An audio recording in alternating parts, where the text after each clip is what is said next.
Most of his works and paintings were never completed. Only a few authentic works are extant.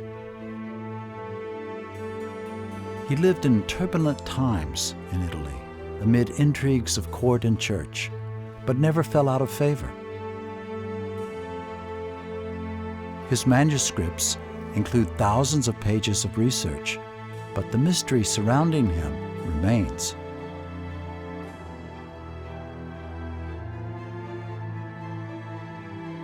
Vinci means vanquish in Italian.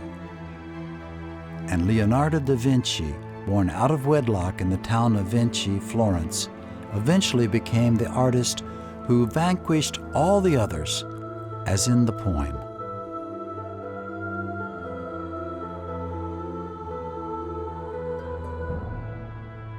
However, when a name becomes a symbol, its glorious presence can blind people to the other facets of the person.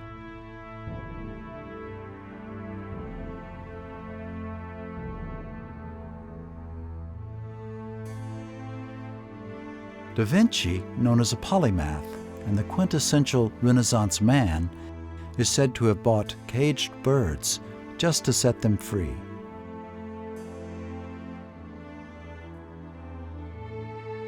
He wrote in despair, "Tell me if anything was ever done."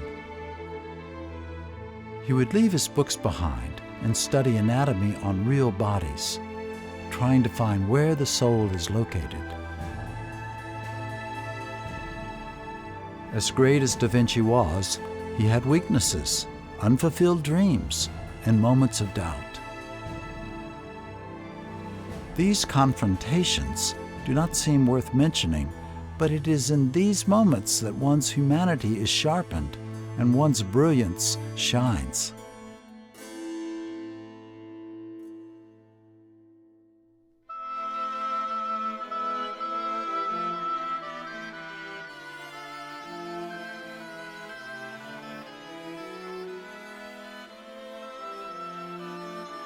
Mona Lisa's smile is wonderfully enigmatic.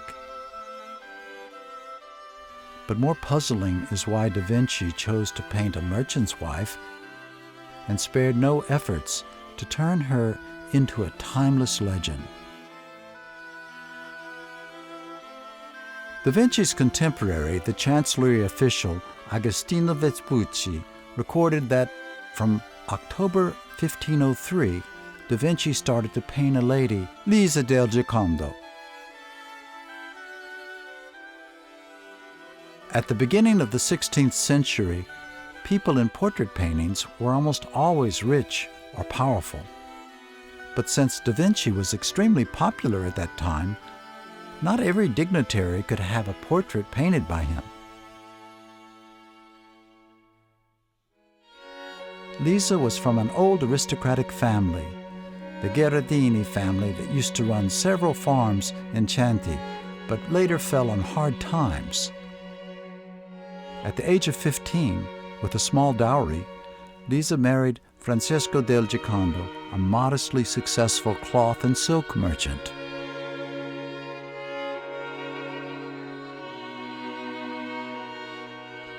According to Giorgio Vasari, the 24-year-old Lisa was very beautiful.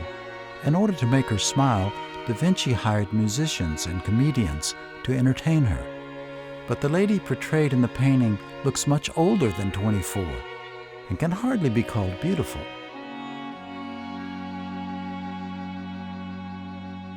Her dark-colored dress was influenced by the Spanish style, delicate and elegant, probably not her usual dress.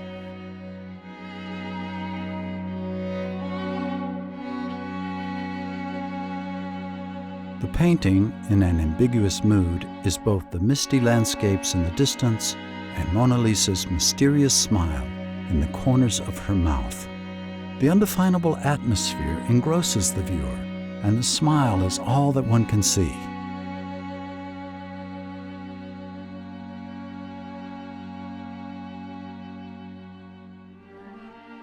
According to Agostino Vespucci and Giorgio Vasari, Da Vinci spent nearly 4 years on this painting, from 1503 to 1506, and it was still not finished.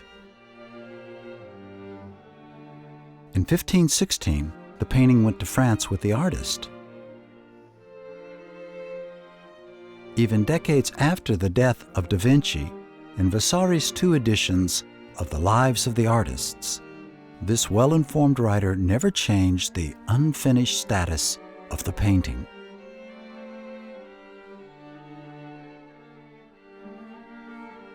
In 1504, Raphael studied under Da Vinci.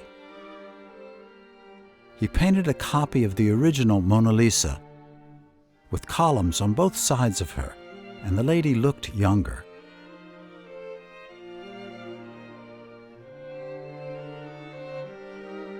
However, the columnless Louvre version of Mona Lisa has never been cut down from a larger size. Furthermore, no younger figure is hidden underneath the paint.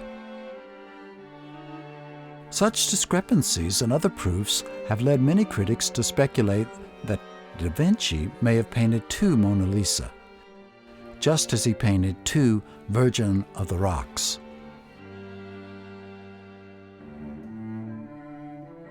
This unfinished work actually matches the accounts of Agostino Vespucci, Giorgio Vasari, and Raphael.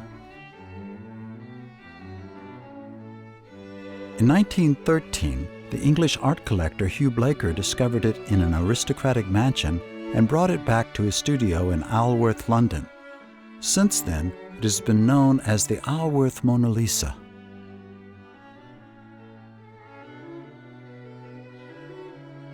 Today, an increasing number of scholars have proved that at least the face and hands were painted by Da Vinci. If the Isleworth Mona Lisa is indeed authentic, the original question becomes even more complicated. Why did Da Vinci portray the merchant's wife once again in his late years? And why 10 years later in France did he paint it again from memory? Maybe it was simply what the commission requested. In any event, Da Vinci managed to portray the effects of time on her beauty, with her grace unchanged.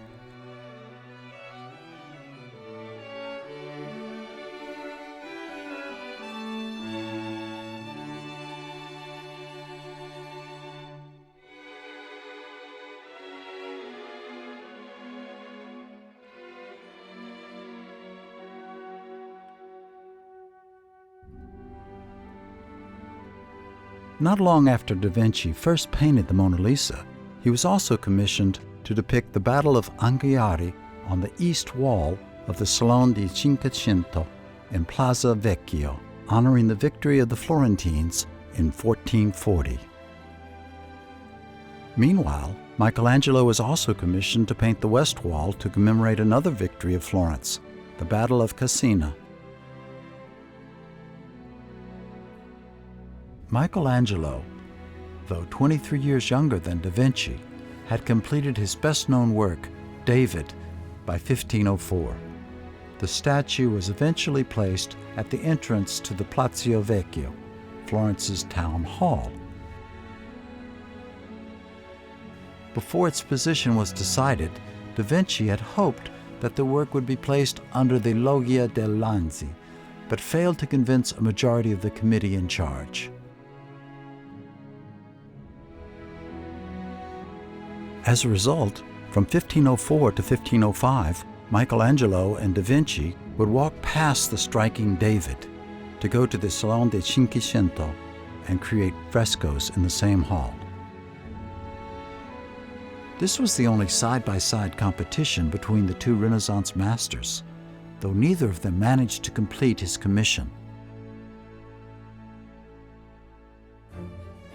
Michelangelo's draft depicts soldiers bathing by the river when they were raided. With the well-shaped male figures, the painter showed off his expertise. On the contrary, Da Vinci's fresco shows the scenes of war with disorder and brutality. It was later copied by many other artists. Da Vinci only completed the central scene. Weapons intersect, a fight to the death for an army flag. Riders and horses clashed and twisted. Anger and hatred, honor and bravery collided on the battlefield.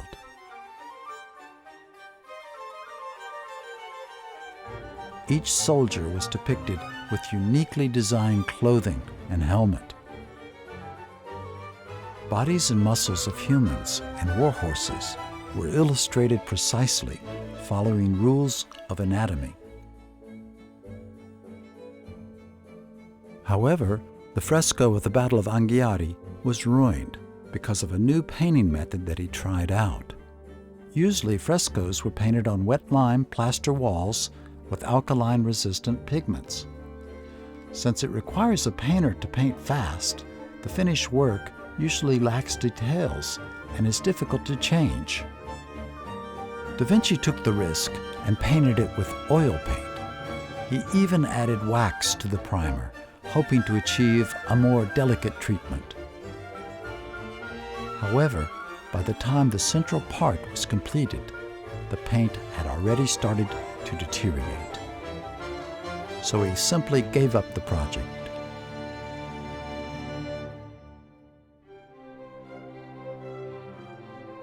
Perhaps for Da Vinci, it did not matter. A failed experiment is nothing to be ashamed of. As he wrote in his notes, "Time will destroy all things and devour all things with the relentless teeth of years." While time eventually defeats everyone, one must aim at nothing but victory from the beginning, even thwarted by near endless failures.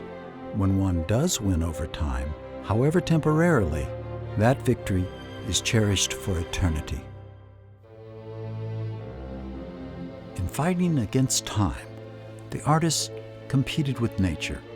He created everything with his brushes, including human emotions. The Last Supper, completed by Leonardo da Vinci in 1497, is housed at the refectory of the convent of Santa Maria delle Grazie in Milan. It is Leonardo's largest fresco, but took him just 3 years to finish. Taking one of the most important biblical stories, Da Vinci chose its most dramatic moment and with a clever design heightened its tension to the extreme.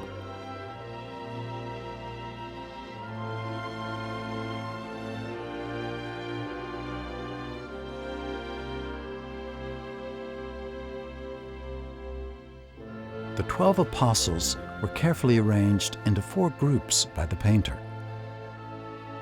They were caught up in this situation unprepared, revealing their most natural reactions. Jesus sits in the middle. The vanishing point in the perspective is behind his right temple. Through the inverted triangle between Jesus and St. John, distant mountains in blue can be seen. Natural perspective and a balanced composition set these figures apart and created an animated but uncrowded scene.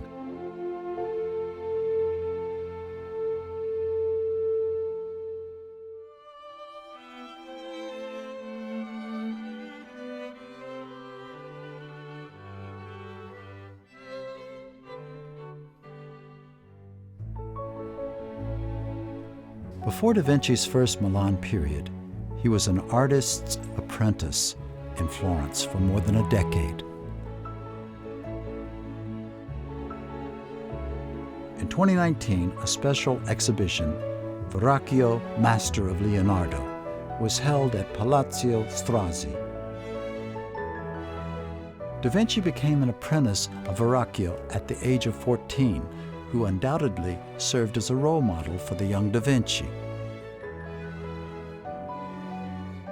Quindi il primo Rinascimento prima di arrivare a Leonardo, Michelangelo e Raffaello, e soprattutto la sua epoca. E all'interno di questa epoca bisogna capire l'origine di Leonardo, che deve moltissimo a Verrocchio, si è formato con lui e ha appreso da lui a dipingere, ma anche a scolpire, a fare l'architetto, a fare l'ingegnere. Verrocchio è stato un artista universale, assai più di quanto finora non è stato capito, e l'universalità di Leonardo viene dalla universalità di Verrocchio. Verrocchio had trained some of the best artists of the Renaissance, such as Sandro Botticelli, Pietro Perugino, and Leonardo da Vinci. Verrocchio's works increasingly revealed authentic human emotions. Also on display is an early terracotta sculpture that may have been made by Da Vinci.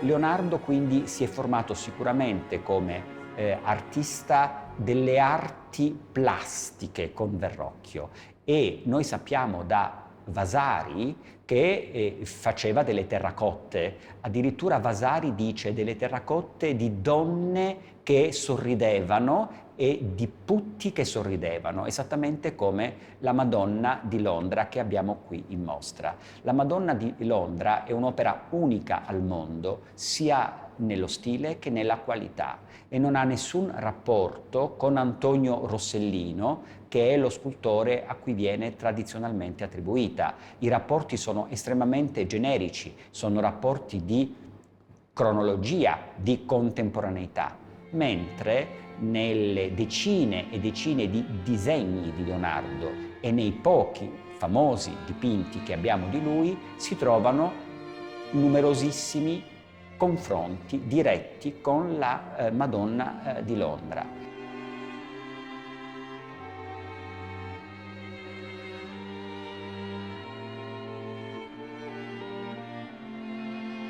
According to Vasari, Da Vinci surpassed Verrocchio in their corroboration of the painting housed in Uffizi. The little angel on the left was drawn by Leonardo da Vinci, and the angel on the right was painted by Verrocchio. Da Vinci's angels seem to be distracted while having a conversation. He turns over, looking towards his right, while his hairband floats in the air.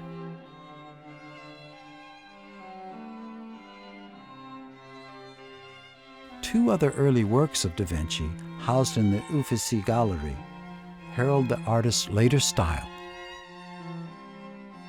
The unfinished Adoration of the Magi depicted crowded people chatting and an army in the background. Its dramatic and dynamic composition foreshadows the Last Supper. In the painting Annunciation, the distant landscape in blue-colored aerial perspective is similar to that found in the Mona Lisa. The wings of the archangel are clearly based on Da Vinci's observation of bird wings. Flight was a lifelong obsession of Leonardo da Vinci.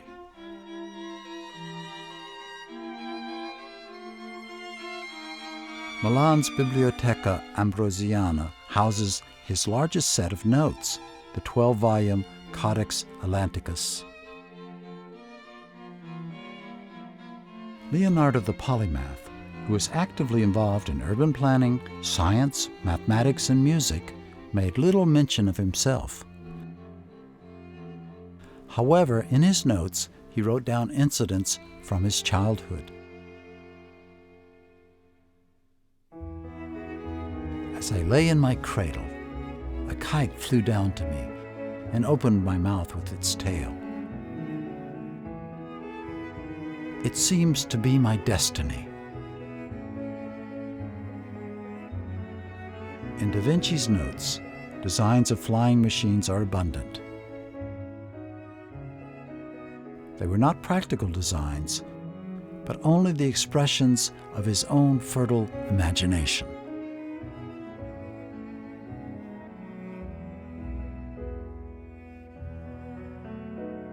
Even when Da Vinci had become a well-known artist, sometimes in the streets, people still called him a bastard.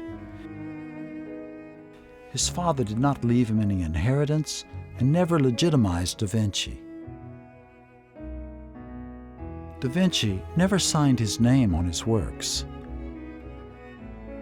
Instead, he drew convoluted knots, as he did in many of his notes.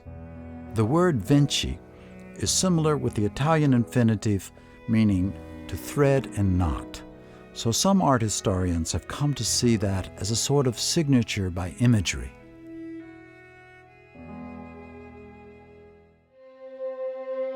Perhaps Da Vinci was always a reckless genius for whom neither the completion times of his art commissions, nor their themes, nor the number of works were important. He was only loyal to art. Perhaps in the heart of Da Vinci there was a knot that was never revealed nor unraveled. It concerned his own transient presence in the world and stood for the confines he sought to break free from. The knot may only occupy small corners of his works, but from it, the intense aspiration to fly was born, and from it, his pursuit of perfection was issued. If not motivated by hidden ambition, if not afflicted by unfulfilled dreams, and if not spurred on to hopes of glory, how can one reach the peak?